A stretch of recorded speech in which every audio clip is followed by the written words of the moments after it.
ጤና ይስጥልን የገንዘብ የምጣኔ ሀብት የመዋለ ንዋይ የንግድና የተለያዩ የሥራ መረጃዎችን የምናቀርብበት ሰዓታችን ላይ ነው የምትገኙት። እስከ መጨረሻው በመከታተል ከዚሁ ከምናስተላልፈው መረጃ ተጠቃሚ እንድትሆኑ እንጋብዛችኋለን።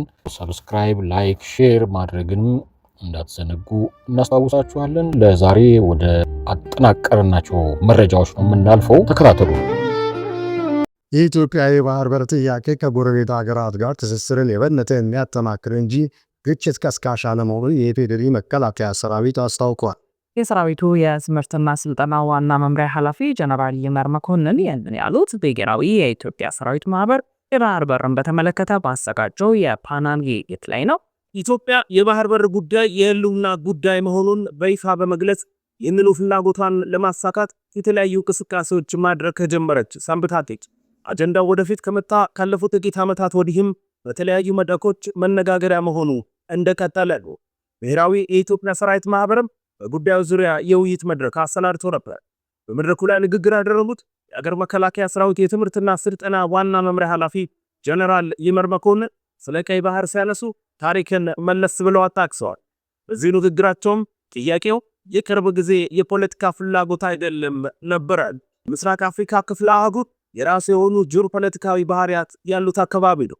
ይልቁንም የአፍሪካ ቀንድ መልክዓ ምድራዊ አቀማመጡ የሀያላን ሀገራት ፍላጎት እንዲያይልበት ብቻ ሳይሆን በተለያዩ ምክንያቶች የሽብር ቡድኖች እንቅስቃሴም የሚስተዋልበት አድርጎታል። ጀነራል ይመር መኮንን የኢትዮጵያ በቀይ ባህር መኖር ለቀጠናው ሰላምና ጸጥታም ሚናው የጎላ እንደሆነ አንስተዋል።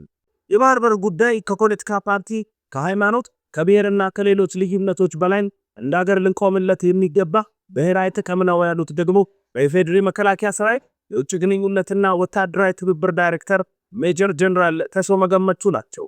ዳይሬክተሩ የኢትዮጵያን ጥያቄ የሚደግፍ ዓለም አቀፍ ሕግም አለ ብለዋል በንግግራቸው።